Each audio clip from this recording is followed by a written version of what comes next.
This episode includes adult language and spoilers.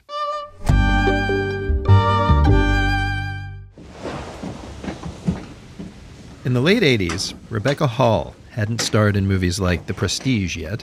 She was just the only child of an opera diva, and she was looking for something to do. I mostly was raised by my mum. She was a single parent. She kept quite strange hours, so she would often sleep in pretty late in the morning. And I would get up and be by myself. And the first thing I would do would put on a video or things that I would have recorded off the television. And one of the things that I watched over and over again when I was really quite small was Bringing Up Baby. Bringing Up Baby. That'd be the 1938 flick about a mild-mannered paleontologist led into misadventures by a free spirit, played by Katharine Hepburn. Oh, David, if I could only make you understand. You see, all that happened because I was trying to keep you near me, and I just did anything that came into my head. And I just loved it. I loved Katharine Hepburn. This sort of fast-paced, fast-thinking, chaotic woman who is charming and funny and will sort of destroy your life, but you will love the process of it, is just so good. I don't know, it feels so powerful. For, I think, a young girl watching it, from my perspective, I was like, oh, you can decide who you want to seduce. You know, you can decide who you want to love, and you can kind of run rings around them. David, can you ever forgive me? You can, and you still love me. Susan, that... You do? Oh, David. Oh, dear. Oh, my. After that, Hall went on a Hepburn movie binge. The Philadelphia Story, Holiday, total classics, starring an actor who seemed like she'd always been a beloved icon. Or had she? When I became interested in Katharine Hepburn, I remember my mum, who was very interested in Golden Age Hollywood and where I get a lot of my interest in it from. I remember her being like, oh, box office poison, box office poison. She kept saying this. You know, that she became box office poison. And I was like, I don't know what you're talking about. And then I had to find out. But I always associated this phrase with her because of my mum saying that. Her mom was right. In 1935, Katharine Hepburn starred in a movie that bombed so bad, it put her career on the skids for years, started a pushback against powerful women in Hollywood, and gave our season its name.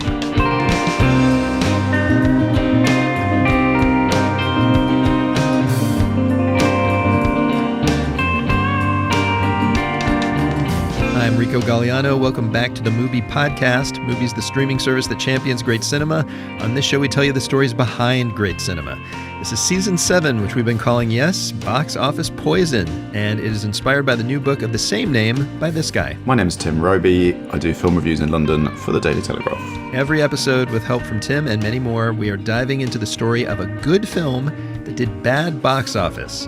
And this time around is one of the mothers of all flops, director George Cukor's Sylvia Scarlett, a cross-dressing comedy that a growing crew of devotees is considered downright revolutionary. There's nothing else like it in Cukor's filmography, in Katharine Hepburn's, perhaps not in the history of Hollywood. But which in 1935 was a bust from its first screening. No one was prepared for the way it went down.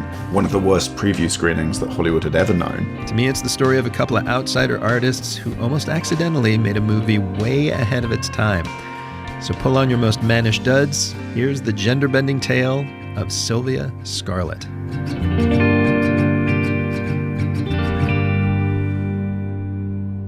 So let's start in 1932 in a screening room on the lot of RKO Studios in Hollywood.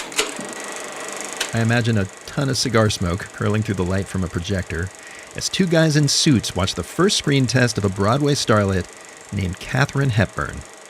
One of those guys is RKO's head of production, David O. Selznick. Like most of the industry, he is not impressed by what he sees. Katharine Hepburn. She had a lot of trouble in Hollywood at first. She was very thin and angular, and that was not in style. That's Elyce Rae Helford. She's professor of English at Middle Tennessee State University. Her book about George Cukor's films is called What Price Hollywood? She had kind of pointed chin. She wasn't considered a classical beauty by 20s, 30s standards. She might be today, but she wasn't considered traditional beauty. It was also her voice, a bark as sharp as her cheekbones. Selznick couldn't imagine casting her in anything, but the guy next to him could. His name was George Cukor. 48 years later, interviewed for a documentary called Starring Katharine Hepburn, He still remembered the moment. What really clinched it, she reached down and she picked up a drink at a table next to her.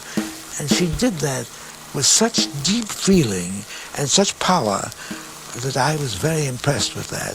And I thought, well, this girl has possibilities. He cast her in his melodrama A Bill of Divorcement. It was the start of a long partnership between two super complicated people. Cukor, in his time, directed almost as many films as he had years of life. 80 films in 80 years. He was known for being a studio director that did what they told him to do. And he was gay. It was known in Hollywood that he was gay, but back then you didn't have the paparazzi outing everyone, so it was a Hollywood open secret. And Cukor never had a long-term partner. He was of the generation that did not have pride in his sexual orientation or even full ease and comfort with it. So he had a lot of casual sexual experiences. In other words, he wore a lot of masks.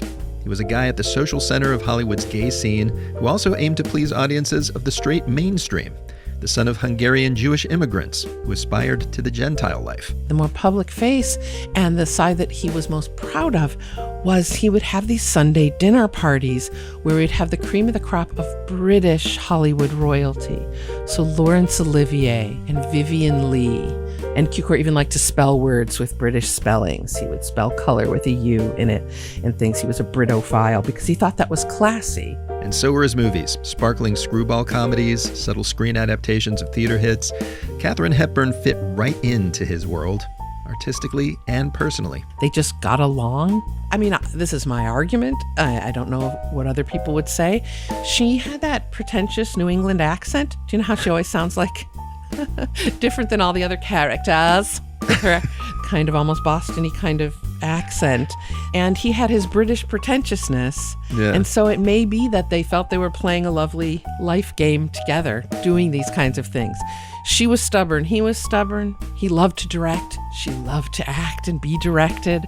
I know that she respected him and genuinely liked him. And as he said later in the documentary The Men Who Made the Movies, with A Bill of Divorcement, he made her career. There was an interesting moment in the picture where they'd first seen her and she spoke rather forcefully and the audience wasn't quite sure whether they liked her or not. And then there was, mercifully, an interval where she said goodbye to her mother, who was troubled, and you saw this girl go to the door and she smiled, and you saw that she had this lovely smile, and the audience had time to take stock of her. Goodbye, darling. Goodbye, Mother. Bye, Sydney. Goodbye. And it was at that moment that Katharine Hepburn became a star. They'd go on to make 10 movies together. Tim Robey says the first few of which made them a professional power couple. He just saw in her something, a real quality that he thought he could nurture, which he started to do in A Bit of Divorcement. And then he cast her to play Jo March in his famous 1933 version of Little Women, which for many people is their favourite version of that much-filmed novel. And one of the major reasons for that is how perfect Katharine Hepburn is as Jo. She really radiates that sort of spirit that the character is meant to have. It's plucky. Yes, exactly. Actually, plucky was kind of par for the course with Hepburn's roles at the time. She played confident, fiery women who just go for it, like the aspiring actor in 1933's Morning Glory. I don't want to use my family name because I should probably have several scandals while I live, and I don't want to cause them any trouble until I'm famous when nobody will mind. That's why I must decide on something at once while there's still time before I'm famous. She won her first Oscar for that, by the way, and soon she was known for being just as take charge off-screen. She said what she thought. She wore pants. Literally. Around this same time, she did a film with Hollywood's only female studio director, Dorothy Arzner, who was an out lesbian director. She was willing to take risks, and she was doing surprisingly well, given how different she is from other Hollywood leads at the time. To the point that just 3 years after arriving, Tinseltown was her oyster. Katharine Hepburn essentially had her choice of which film to make next for RKO for their 1935 release. And she didn't opt for something that she was personally obsessed with. She looked over at Cukor, who wanted to make an adaptation of this book called The Early Life and Adventures of Sylvia Scarlett. This is a 1918 novel by a Scottish writer called Compton Mackenzie. It's an extremely long book. It's 600 or 700 pages long. And it needed every one of them. The book follows its title character through years of daring adventures all over the world. But Cukor and his initial screenwriter John Collier decided to focus on just one small part of it. The movie is the story of a young woman called Sylvia who has to flee France at the beginning of the film across the Channel to England. The reason being that she and her father, who's an embezzler, are in danger of being caught. Get my bag out, will you? Not much time to catch the train. What are you going to do? I'm going with you. No, you don't be a hindrance. And she decides it's going to help them both escape if she poses as a boy. They'd be able to trace a man with a girl. Well, then I won't be a girl. What? I won't be weak and I won't be silly. Huh? I'll be a boy and rough and hard. I won't care what I do. And so within the first few minutes, we see her shearing off her hair and she becomes Sylvester, and she stays in that guise for almost the entire running time. Yeah, it's that kind of movie where someone comes up with a questionable plan and everyone just says great and rolls with it. Like when, on their way to England, Sylvester and her dad get duped by a Cockney con man, played by rising star Cary Grant, and suddenly figure it would be a great idea to join him and be con men themselves. I'm free. I see live. Rolling Stone. Yeah, I'm a Rolling Stone too. Well, here. Why don't you two come and roll along with me? Proper threesome, eh? One for all, all for one. Like the Three Musketeers. Later, the trio try to rob a house, get drunk with the maid, and they all randomly decide to become traveling entertainers together. No, I shall have to stay here, slaving away instead of performing by the sea. The sea, but we must perform by the sea. We'll team up and we'll become travelling circus buddies because, why not? Every 5 or 10 minutes, the plot makes a kind of hairline turn into some other territory. And you're in another milieu, you're meeting other characters. It feels extremely frivolous and sort of everything is happening by accident. And I think to a modern audience, I think there's something quite delightful about that. I do like to be beside the seaside. Yeah, after a while, the movie feels almost hallucinogenic. Nothing is constant. Everything is fluid. The plot, what the characters want, how they act, who they love, and of course, the hero's gender. I was actually doing a write-up, a tribute to Katharine Hepburn. I was watching absolutely everything that she had done, and this was the most exciting of her movies that I found. There's nothing else like it in Cukor's filmography, in Katharine Hepburn's, perhaps not in the history of Hollywood. That's culture critic Lesley Chow. She's written for Salon, CNN, and many more about iconic women in music and movies. I mean, if you think of Katharine Hepburn and Cary Grant in terms of their later personae, you think of something very definite, very clear, definite, distinctive voices. But in this film, there arguably are no real characters. It's more a series of people playing dress-up and trying on different personas and seeing which ones stick, which is a pretty radical idea for a Hollywood movie of 1935 and something we won't see again until maybe Jacques Rivette's avant-garde films in the 70s. In this film, almost anything can trigger a change of character, falling asleep or being given a new prop or costume to play with. In other words, it's pretty easy to read this story as a celebration of people choosing whatever identity they want, whenever they want. Radical, for sure. Even if Cukor and Hepburn's main goal probably wasn't to make some sort of social commentary. There's this history of Katharine Hepburn's characters resorting to role play. In Little Women, she plays a tomboy who teaches her sister how to play a swooning damsel.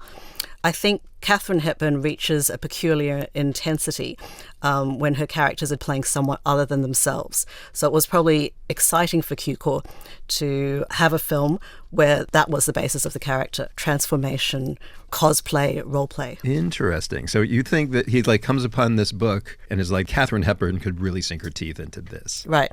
And also, let's be honest, from Hepburn's point of view, it's not like the basics of the story were all that radical. I wonder if she thought to herself, well, this happens in Shakespeare. They're in Twelfth Night. Viola poses as a boy throughout that play, and that's famous and beloved. She could wear really cool androgynous clothes.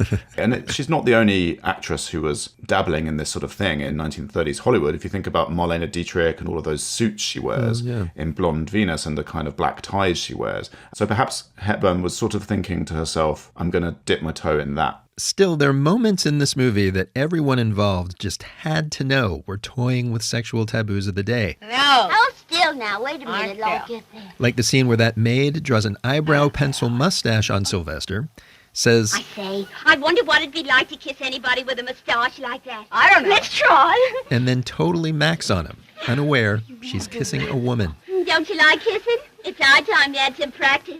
That's the gayest thing in the movie.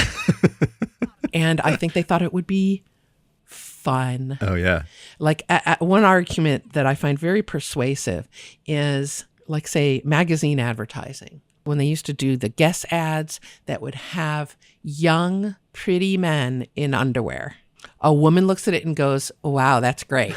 A gay man can look at it and go, wow, he's great. And a straight man can look at it and go, wow, I want to be that. Mm. And the more diverse an audience you can bring in, the better. And so Cukor said, this will be fun, and people will laugh at it because it's so over the top. Yeah, he can have his cheesecake and eat it too, in a way. Absolutely. Absolutely. Now, RKO producer Pandro S. Berman wasn't a fan of this story or the script, but who was he to say no to another Cukor and Hepburn joint? He gave Cukor free rein to make Sylvia Scarlett, and the director took it. It was shot around Malibu. Cukor said that every day was Christmas. They kept giving each other presents. They were sunbathing all day. They were picnicking on the cliffs. And Pandro S. Berman was nowhere near the set. So they were just getting away with this every day and having just a delightful time. And then there was a visit one day. A plane circling overhead landed in the field nearby. And this was Howard Hughes, who was already a good friend of Cary Grant's. This is, of course, the notorious bazillionaire. Yes, exactly. He wanted to meet Katharine Hepburn. He decided, I must meet her. So he literally landed his plane in the field next door to the shoot, and they met and went and played golf straight away. And anyone who's seen Martin Scorsese's The Aviator perhaps remembers that Cate Blanchett's first scene as Katharine Hepburn is when she meets Hughes, played by Leonardo DiCaprio in that film. I read in the magazines that you play golf. On occasion. Well, how about 9 holes? Now, Mr. Hughes? If it would be convenient, Miss Hepburn. And then they have this affair, which essentially began here. Their affair began on the set of this film. So there was a lot of social joy and excitement happening on set. But as cameras rolled, the same disjointed story that delights folks like Tim and Lesley Chow and me started to feel a little different to Katharine Hepburn. I think we just somewhere went wrong on the script. She talked about it in a BBC doc called RKO, A Woman's Lot. And I began to realize about 4 weeks in, it took us 200 years to shoot the picture. Everything had calmed down by then. And I thought, I wonder whether George Cukor thinks that this is as bad as I think it is. Audiences sure did. Sylvia Scarlett changes Hepburn's identity from superstar to persona non grata. That's coming up in just a minute. Stay with us. All right, everybody. MUBI is the global film company that champions great cinema, bringing it to you wherever you are in as many ways as we possibly can. We stream movies, we produce them, we release them in theaters. These are movies from any country, from legendary auteurs or brilliant first-timers, and we've always got something new for you to discover. And here's something I'm just incredibly excited for you to discover. Coming to cinemas in mid-December, it's the new movie by Luca Guadagnino called Queer. Luca is, of course, the director of some of the coolest and the most sensuous movies of the last many years, including 2 of my favorites, Call Me By Your Name and Challengers. And Queer is no different. It's set in the 1950s. It is a lush adaptation of the cult William S. Burroughs novel. It's full of desire and longing. And it stars none other than Daniel Craig, who The Guardian said is in this film, quote, magnificent, which is par for the course with him, but very much so in this movie. Also, if you are a Challengers fan, this movie is written by the same guy, Justin Koretsky's. It's got the same composers, Trent Reznor and Atticus Ross, and the costumes are by the same designer, none other than Jonathan Anderson. Great. So you're going. You can catch Queer in cinemas starting December 12th in Mexico, December 13th in the UK and Ireland, and January 2nd in Germany. For details, check the show notes of this episode. Speaking of which, let's get back to this episode.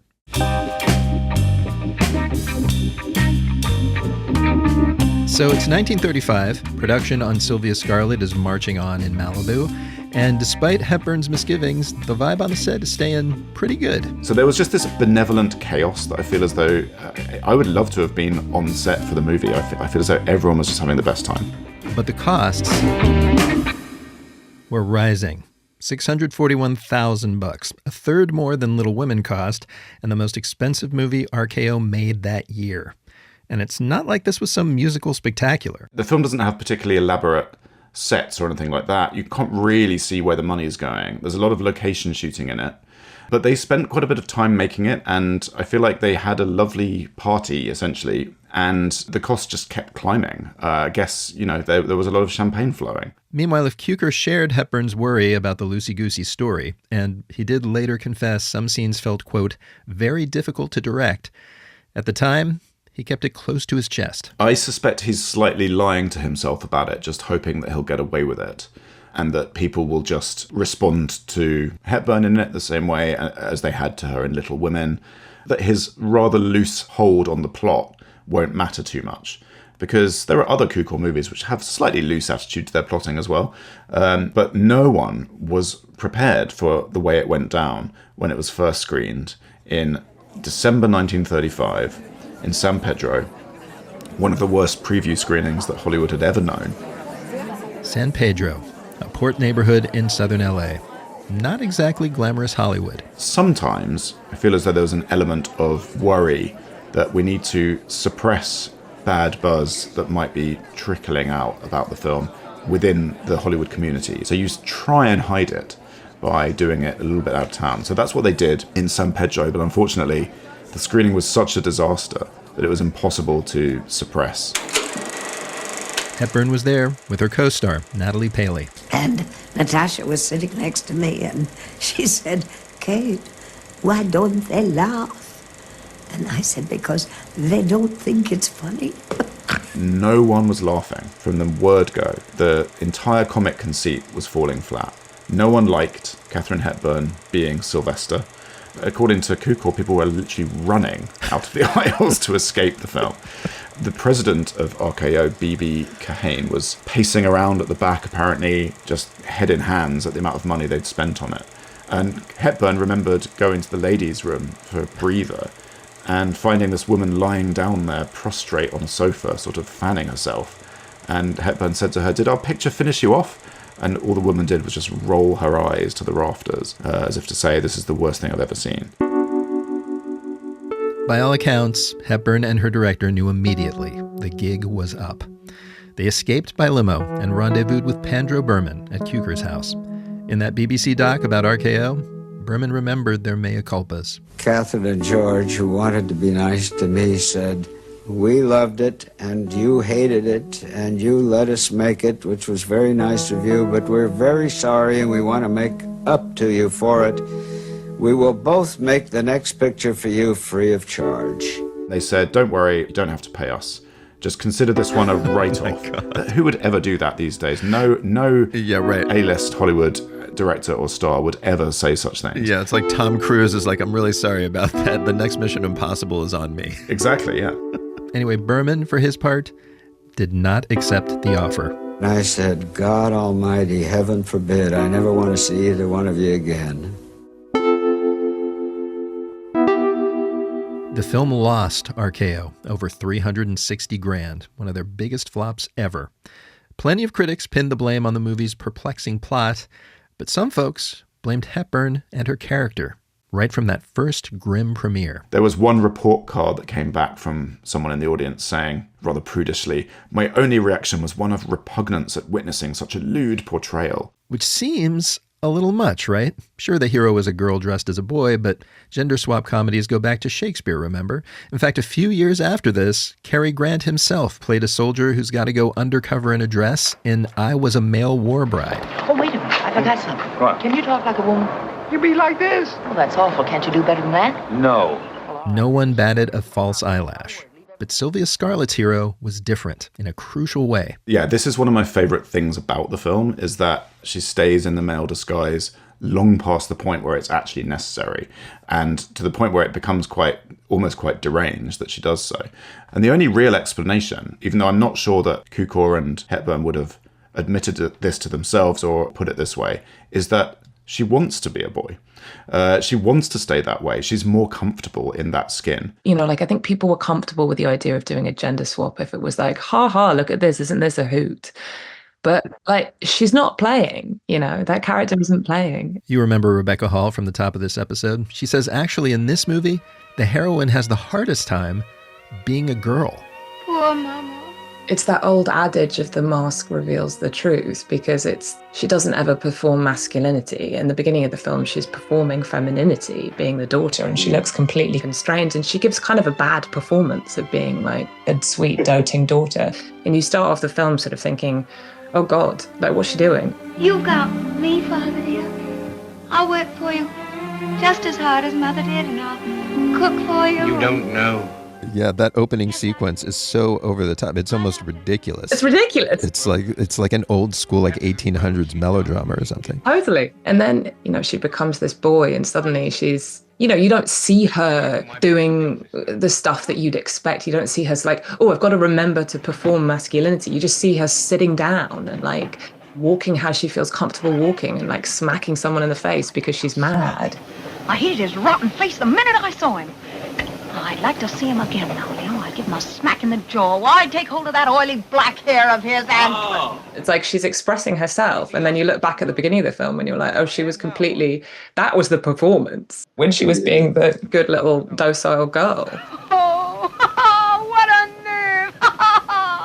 And that is quite bold and radical and quite modern, because mostly cross-dressing in comedy is something is forced upon you, and it's a form of humiliation that you have to endure as briefly as possible. Cary Grant in I Was a Male War Bride, you know, you have him putting on the silly wig and he's cringing and embarrassed and blushing, and it's very funny, but he wants out of that as quickly as possible. And yet something about Sylvia just feels more comfortable, I think. And that made audiences uncomfortable. For the movie's major players, Sylvia Scarlett was a turning point. Elyce Rae Helford says it was the last time Cukor went for anything daring. Cukor has written about it as like talking to himself. Well, buddy, you better not be so damn risky anymore. You better rein it in. Because it was more important for him to make films than to make any specific film. Yeah, but more than to make a statement, he just wanted to keep making his movies and being part of the Hollywood glamour show. Yeah, and being respected, I think, was important to him, and that can go along with being gay in an era when it was looked down upon. He wanted to be respected and admired as a director. He was also very honest about things, you know, that he kind of talked about himself as more a master of ceremonies. And here he is hosting this film as a party, and it flops. Nobody enjoys the party. So his next film was a very safe option, which was the MGM version of Romeo and Juliet, which infamously stars 43-year-old Lesley Howard and 35-year-old Norma Shearer as the teenage main characters. Very sexless adaptation of the play, which really feels like a kind of safe retrenchment into classy, don't rock the boat cinema. And as for Hepburn, her next 4 movies were flops. Bringing Up Baby, the classic that sparked young Rebecca Hall's imagination years later. Back then, that was a flop too, and the losing streak continued. Cukor didn't dare direct Hepburn again for another several years, but when he did with Holiday, which was a real hit on Broadway, in which she was reunited with Cary Grant and gives one of the great performances of her career, as does Cary Grant, even Holiday didn't do well because the Sylvia Scarlett effect was still kind of percolating through. That was 1938. And that was the same year that Katharine Hepburn was infamously dubbed box office poison in the press.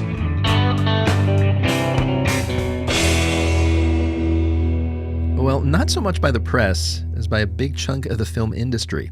In May 1938, the head of the Independent Theater Owners Association took out a full-page ad in the Hollywood Reporter. And they were all peeved about the underperformance of certain films by big stars. Big stars with expensive contracts who were getting to make films year after year. The other actors involved were Mae West, Greta Garbo, Marlene Dietrich, and Joan Crawford. It was almost all women. And that, Lesley Chow says, was probably by design. I think there's always, even now, a sense of women being who become too powerful, too successful, too invulnerable. Instead of capitalizing on that, studios decide that they need to be taken down a peg.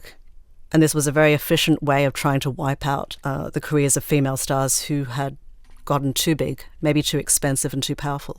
Hepburn was especially ripe for a takedown because she'd also used her power politically. The daughter of a famed suffragette, she'd always advocated for women's rights. In 1934, she stumped for the socialist Upton Sinclair for California governor. The year this ad came out, she urged women to protest media censorship. She was in people's faces. I think audiences kind of connected the two together because they saw her sort of tomboy antics in Sylvia Scarlett and her sort of independent sexuality in that film. And then they connected that with the kind of righteous feminist advocacy, and they didn't like any of it. And Katharine Hepburn was public enemy number 1 on this advert. Stop casting Katharine Hepburn. She's box office poison. The only redemption came when a role was written specially to try and bring her back into public favour, and that was her main character in The Philadelphia Story. The Philadelphia Story, based on a play and directed by Cukor, came out in 1940. Hepburn plays one of her classic characters, a headstrong socialite.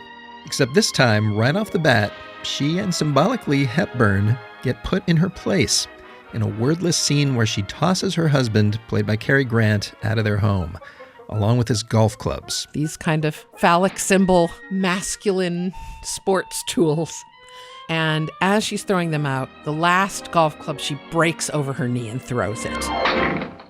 And Cary Grant's character walks up to the door and raises his fist, rears his hand back to punch her in the face, and then opens his fist, takes his hand, and pushes her as hard as he can until she falls onto the ground in the doorway, and then walks off with his golf clubs. I find that a very troubling scene. Cukor wrote that scene. He added that scene into the film. There's no more, how much more comeuppance do you want than physical violence against her character? Yeah, right. And that wasn't even in the play. He put it there. It's like, this is what the audience needs to see to take you back. Yeah. At the end, Hepburn's character realizes she was wrong all along, calls off her second marriage, rejects the nice guy she'd been flirting with on the side, and takes back Grant. We're knocking her right down and we're going to rebuild her from scratch. That whole film was very calculated to do that. And it did work because the film became her first successful movie in 6 years. And it paved the way for her to recover ground and become a beloved A-list star. After that, Hepburn still played capable women, but Roby says they kind of knew their place. Like when she teamed up with her real-life partner, Spencer Tracy, who was a much bigger star, much more highly paid star than her in the early 40s. And by kind of hitching herself to him in 9 films where they usually played husband and wife, she was kind of tamed, if you like, and rendered palatable for audiences. It's where we can deal with Katharine Hepburn as long as she's got Spencer Tracy bossing her around. But for me, for my money, and I'm probably not alone in this, I think her earlier performances and characters who have more independence to them, they stride out on more of a kind of a mission to be their own woman, if you like. That's where my heart lies in terms of what I want to watch from a Katharine Hepburn character. Even so, whatever the role, the work never suffered. She won 3 more Oscars for a total of 4, the most of any actor ever. And off-screen, she was never anyone's sidekick. Is that going to be with me? I can put my glass of water in the grease in that. This is infamous footage of her getting ready to be interviewed on Dick Cavett's talk show in 1973. It looks like she's the director. She approves of Cavett's outfit, thinks the color of his pants complements her own. You look nice. She insists that he swap seats with her. No, I think I go the other way. She disses the dingy carpeting. She calls for a set change. And can't we have a stationary table? Can we have a table that's... John? Nobody answers. And when a table arrives, she casually props her foot up on it. Just like Sylvia/Sylvester. Like she absolutely belongs there, hanging with the boys. If anybody can survive that carpet, I personally am going to dye it by tomorrow morning. Gee whiz. So last question for you. Today, of course, you're a movie star. You direct movies. What do you think Hepburn would make of the industry today? I think she'd be really excited that actresses are not so readily pigeonholed and that there are more opportunities for all types of humans. I think because I think humanity was really the thing. Like that's what she was interested in. But she was also, she was, I think she'd also probably be a little, I think she'd still be dogged and a little angry. I don't think she'd be like, and that's great, and I rest my case and everything's fine. I think she'd still think there was a work to be done.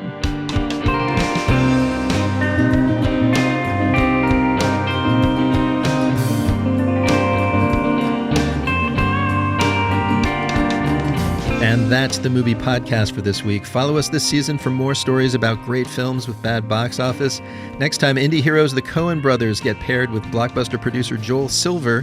What could possibly go wrong? He turned to me and said on the first days watching dailies, he said, "Roger, what the fuck is this?" And I said, "Joel, didn't you read the script?" The story of the Hudsucker Proxy, with guests including the guy who shot it, legendary cinematographer Roger Deakins. Follow us so you don't miss it. Meanwhile, if you love the show, tell the world by leaving a 5-star review wherever you listen, won't you? Let them know we're not your standard movie chat show. Also, if you've got questions, comments, or just want to tell us about how you channel your inner Hepburn, email us at podcast@mubi.com. Now let's roll credits. This episode of the MUBI Podcast was written, hosted, and edited by me, Rico Gagliano, based on the new book Box Office Poison, Hollywood Story in a Century of Flops by Tim Roby, that is published by Faber & Faber in the UK and Hanover Square in the US. Go get it. Kira McEniff is our producer. Jackson Musker is our booking producer. Stephen Colon does our sound mastering. Our original music was composed by Martin Ostwick. Extra thanks this week to Adrian Harris, Matt Ozzie at WMOZ in Nashville, Curtis Hatton at Studio Truth in Melbourne, David Harper for recording Tim, and as always, thank you, Corina Lesser. This show is executive produced by me, along with John Baranachea, F.A. Ceccarel, Daniel Kasman, and Michael Taka. And finally, to stream the best in cinema, including some of the films we talk about on this very podcast, just head over to MUBI.com to start watching. Thanks for listening. Go watch some movies. And remember, failure is okay.